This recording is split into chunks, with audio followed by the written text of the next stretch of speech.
Dober dan, moje ime je Barbara. Lepo vas pozdravljam na današnjem Frodix webinarju. Danes bo z nami Miha. Miha je strokovnjak na področju marketinških informacijskih sistemov in pa sistemov CRM.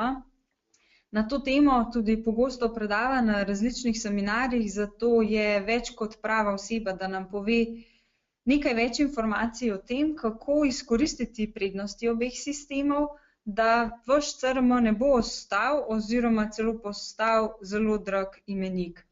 Kako to storiti in kaj s tem pridobite, pa vam v nadaljevanju pove Miha. Tako da ti kar predajam besedo. Hvala, Barbara. Pozdravljeni še v mojem imenu.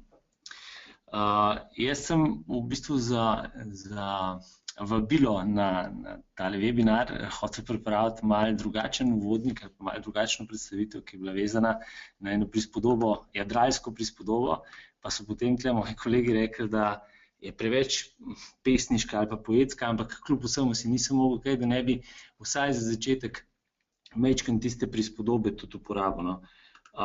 Namreč iz jadranja. Zdaj, v jadranju, tako kot v prodaji, skupaj z marketingom, je pomembno, da je ekipa uigrana, tako ekipa marketinga z ekipo, s prodajno ekipo, da to postane nekako enotna ekipa in da je sposobna ta ekipa dobiti čim več informacij o tem, kakšno je vreme, kakšen je veter, kakšna je napoved, kakšne so razmere okrog, kakšne so razmere na barki in, kot sem prej rekel, da uigrano deluje del, ki dviguje jadra s krmarjem in tako naprej, cela ekipa. Enako je tudi v prodaji in marketingu. In tako, če želijo v jadranju doseči neke rezultate, oziroma drugače rečem, da če ekipa ni uigrana, če nima pravih informacij, če delajo vsak malo zase, potem se v jadranju lahko zgodi takole. Recimo, ni nekih pravih rezultatov ali pa še kakšna hujša nesreča. Zdaj v marketingu in prodaji bi pa rekli, da rezultat ni potem neka uspešna prodaja, neka dodatna prodaja, cross-sell, upsell in tako dalje. Če grem iz te pesniške, poetske prispodobe naprej, na majhen bolj tehničen del, pa tudi malo poenostavljen. Recimo CRM kot orodje je namenjeno temu, da pokriva prodajni proces, poleg še kakšnih drugih stvari, se skrbi za kontakte, lahko pa opportunity management pa tako naprej, ampak če gledamo skozi nek prodajni proces, pač neko CRM orodje pokriva kompleten prodajni proces. In ta prodajni proces je lahko zelo banaliziran, tako kot je v tem mojemu primeru, lahko ima pa bistveno več nekih stopenj in potem različne kompleksne pogoje, kdaj nekdo z neke stopnje preide naprej. Bistveno je, da pridejo do konca tisti, ki nekje na začetku začnejo. Zdaj, kdo pa na začetku pride v tak lijak, je pa v CRM-ju pogosta praksa, da se pač uvozi neke kontakte, ki se jih nekje nabere. Lahko je to iz enih javnih registrov, kjer dobimo neke telefonske številke, pa naslove, pa tako dalje. Lahko so to tudi neke vizitke, ki jih dobite na nekih seminarjih, nekih dogodkih. Tudi kakšni drugi viri, ampak to so že bolj kvalificirani potem kontakti. Danes, sploh v času, v tem digitalnem času, pa ni nujno, da v CRM začnemo polniti s kontakti, s podatki, ki so nekvalificirani. Torej, da obremenimo prodajalca z aktivnostmi, ki jih mora izvesti v resnici marketing. Torej, da kvalifikacijo potencialnih strank opravi nekdo prej, prodajalec se ukvarja pa potem izključno s prodajnim procesom. In v digitalnem svetu je stikov, ki jih imajo vaše potencialne stranke z vami, bistveno več, kot jih nek prodajalec lahko ali pa ponavadi zaznava. Bom rekel, lahko zaradi tega, ker ravno to, kar bomo šli danes skozi, pač vam bom probal pokazati, kako lahko tudi prodajalec pride do informacij do bistveno širšega kroga ali pa bistveno več informacij o potencialnih strankah, različno ogretih. Ampak najprej se začne s tem, da pač nek stik, nek obisk, recimo vašega spletnega mesta, nekega spletnega nastopa, naredi nek anonimen obiskovalec. In ta anonimen obiskovalec je do ene mere anonimen, če pač pride na stran, pa gre. Čim izvaja neke aktivnosti, že prepoznavamo lahko neke njegove vzorce, neke njegove potrebe, ne moramo v tem trenutku še z njim komunicirati. Torej, marketing neko vlogo je opravil, vsaj to seveda, da je tega obiskovalca spletne strani pač privabil na spletno stran, ampak vloga marketinga v naslednjem koraku je, da tega anonimnega obiskovalca tudi prepozna, v tem smislu, da od njega dobi vsaj nek kontaktni podatek, prek katerega lahko komunicira z njim. Zdaj, v digitalnem svetu je to vsaj elektronski naslov, ki deluje, ne? In potem na podlagi podatkov, ki jih obiskovalec s časom, z različnimi, s časom pušča ali pa oddaja, in pa z aktivnosti, ki jih izvaja, lahko marketing potem skozi svoj marketinški lijak tudi kvalificira te obiskovalce, toliko daleč, da pridejo do najprej neke marketinške kvalifikacije. To bi pomenilo, recimo, da se zazna interes po določenem produktu ali pa produktni liniji in se lahko potem marketinške aktivnosti fokusira na to produktno linijo, fokusira oziroma personalizira glede na podatke, ki se jih v tem kontaktu pozna. In pa celo do prodajne kvalifikacije, kjer pa poleg tega, da nekoga zanima samo neka produktna linija, se ugotovi, recimo, da ga zanimajo že tudi cene, nakupni pogoji, pogoji dostave in tako dalje, kar pomeni, kar je lahko nek jasen signal o tem, da je nekdo nakupno že precej bolj zrel. In tudi v tej fazi lahko marketinške aktivnosti tudi avtomatizirano izvaja marketing.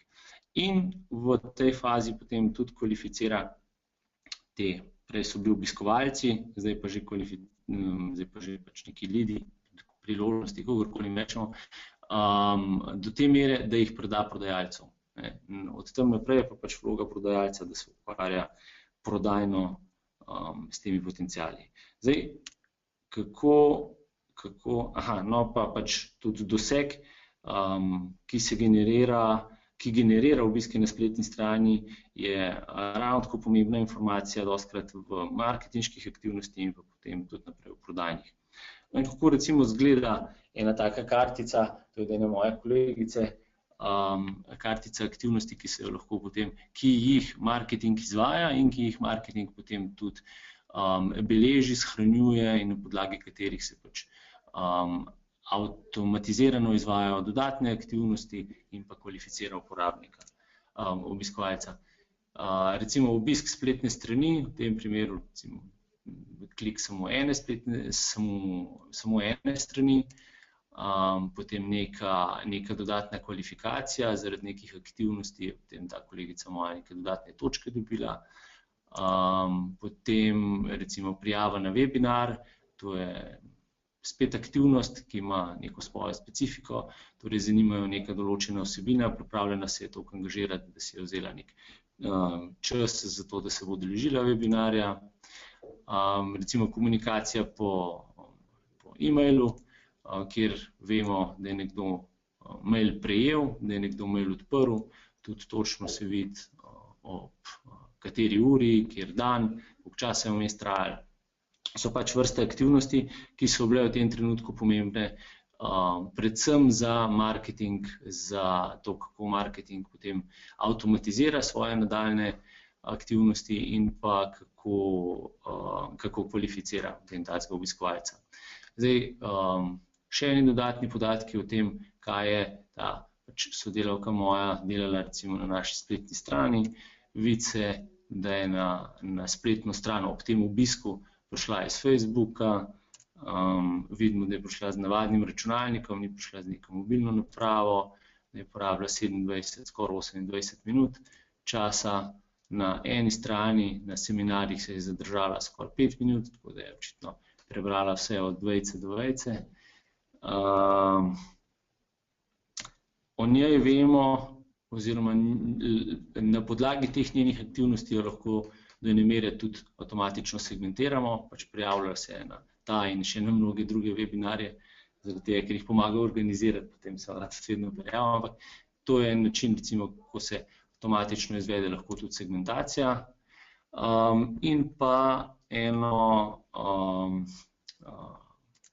rečemo temu, točkovanje, to je v bistvu že kvalifikacija leada za aktivnosti, po vrsti aktivnosti ali pa prav specifične aktivnosti vsakega takega obiskovalca lahko nagrajujemo. In zdaj v tem primeru recimo mi damo 15 točk za vsak prenos PDF dokumenta, pa ne vem, recimo 3 točke, če nekdo klikne v povezavo v e-mailu in tako dalje. In kumulativno je Jerneja nabrala toliko in toliko točk, kar jo potem na neki lestvici uvršča spet nekam.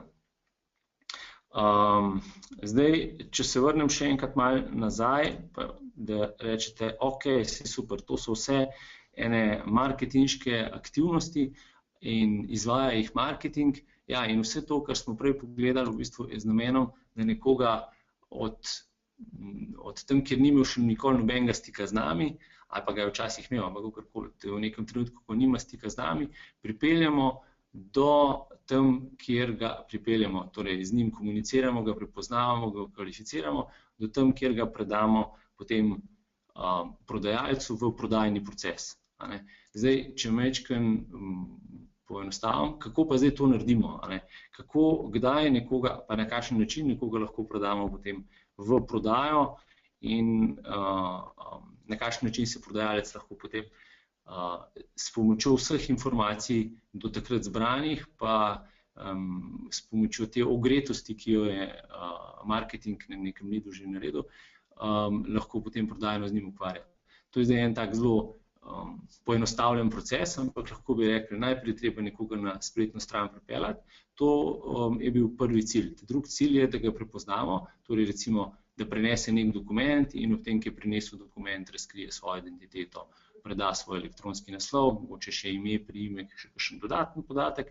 Ampak, ker je prinesel nek dokument, vemo, o katerem produktu ali pa z katerega področja je ta dokument in na podlagi tega lahko že bolj osebne in bolj vsebinsko primerne recimo elektronska sporočila pošiljamo temu kontaktu. In če se odzove na vsa primerno, pač tako kot si nekako zastavimo kriterije, če se primerno odzove na ta elektronska sporočila, potem rečemo, da je kvalificiran in da je primeren, da ga predamo v prodajo.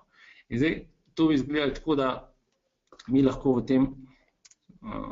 tem sistemu nastavljamo potem vse tiste aktivnosti in pogoje, zdaj, da ne kažem čisto točno, kako se vse to nastavlja, ampak lahko pošiljamo elektronsko pošto ali pa lahko preverjamo, a je nekdo res kliknil nekaj v mailu, a je odprl, a je potem naredil naslednjo aktivnost, ki jo pričakujemo, torej prenesel še nek dokument, se dovolj časa zadržal na neki strani in tako dalje. Skratka, ko so te kriteriji, kakršnikoli že so izpolnjeni, so pač ustrezni, potem nekoga prenesemo dejansko v CRM in v tem CRM-ju poleg tega, da ga lahko nekem kontaktu, da ga lahko prenesemo kot kontakt ali pa kot lead, da ga dodelimo nekemu lastniku, ki je bil lahko lastnik že prej v marketinškem procesu, lahko je pa čisti, oziroma ga predamo nekomu novemu v prodajni proces. Poleg tega lahko prodajalcu v CRM-ju dodelimo direktno tudi nalogo, ki je pač naloga, ki ne rabi biti vezana na digitalni svet, torej neke offline aktivnosti, recimo telefonski klic ali pa pošlji ponudbo ali pa pojdi na sestanek in tako dalje. Z vsemi tistimi osnovnimi atributi, ki jih mora neka aktivnost tudi imeti, torej kakšna je prioriteta, dokdaj treba narediti in z nekim opisom.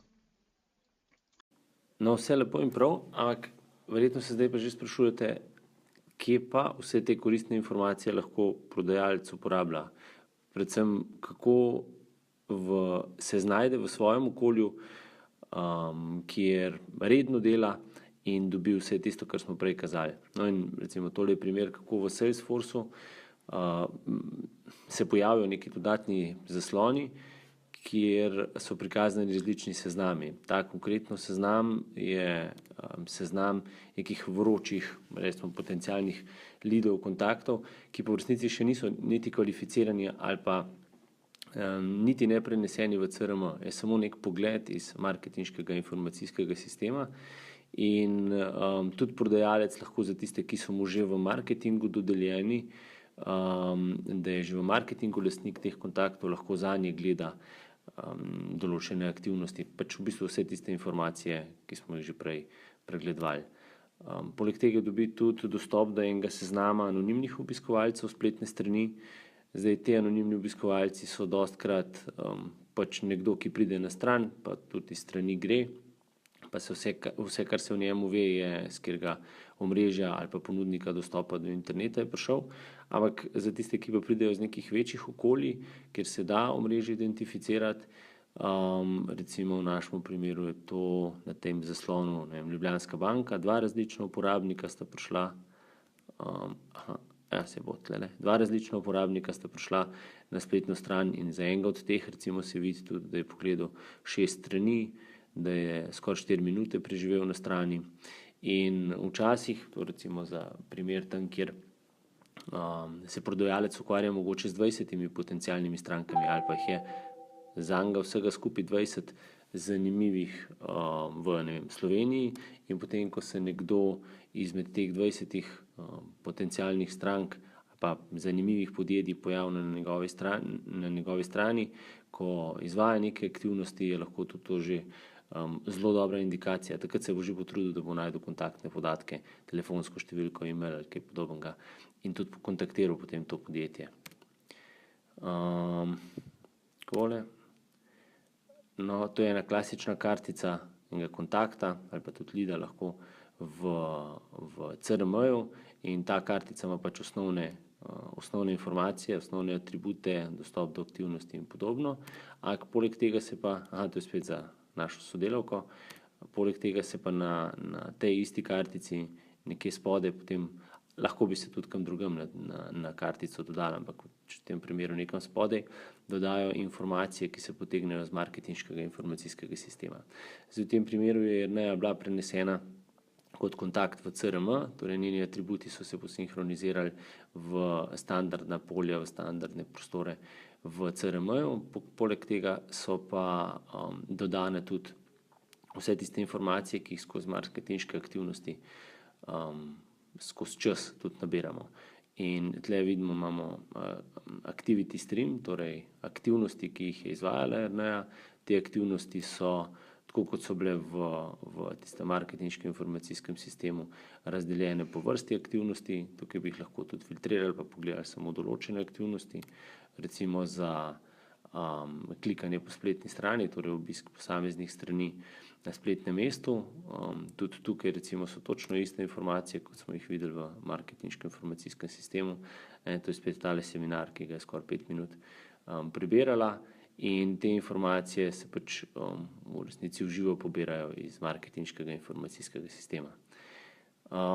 Še bolj pomembno kot samo to, da se pa lahko prenesejo informacije oziroma da so tukaj samo prikazane, pa skozi CRM lahko prodajalec neke svoje aktivnosti, neke svoje dodatne podatke, znanje o potencialni stranki prenese nazaj v marketinški informacijski sistem in tudi te informacije so potem podlaga za nove ali pa kot neki novi kriteriji pri marketinških aktivnostih. Recimo za lead score, poleg tega, da se vidi točno koliko točk je nekdo nabral za svoje aktivnosti, lahko prodajalec za neke njegove aktivnosti, recimo da je bil z nekom na sestanku, da je opravil telefonski klic, poslal ponudbo in podobno, lahko tudi te aktivnosti ovrednoti in to točkovanje pošlje nazaj v marketinški informacijski sistem. Enako recimo vsi vemo, da je pri komunikaciji skozi elektronsko pošto treba upoštevati en kup pravnih določil ali pa pravnih pravil in poleg tega, da vsako elektronsko sporočilo ima seveda odjavo, se kdaj zgodi, da nekdo v podjetje pokliče pa reče, jaz ne želim več obvestil prejemati, ali pa obratno, ali pa v primeru, ko je prodajalec z nekom v kontaktu pa reče, ne vem, pač ne želim več biti obveščen po elektronski pošti, samo pokličite me še, ga skozi CRM, skozi njegovo osnovno orodje lahko tudi odjav, kar pomeni, da marketing vse svoje aktivnosti, torej vso svojo komunikacijo z elektronsko pošto potem tudi tako odjavo upošteva. In mogoče še recimo segmentacija. Tudi segmentacijo, tista, ki se je lahko avtomatično že v marketingu izvajala, jo lahko kot informacijo uporablja pa prebira tudi prodajalec, ali pa lahko neko dodatno segmentacijo v neke skupine izvaja že kar sam. Pač glede na informacije, ki jih skozi čas nabere, skozi svoje aktivnosti, ki jih pač v prodajnem procesu izvaja. Toliko z moje strani o povezavi marketinškega informacijskega sistema in CRM-ja. Hvala.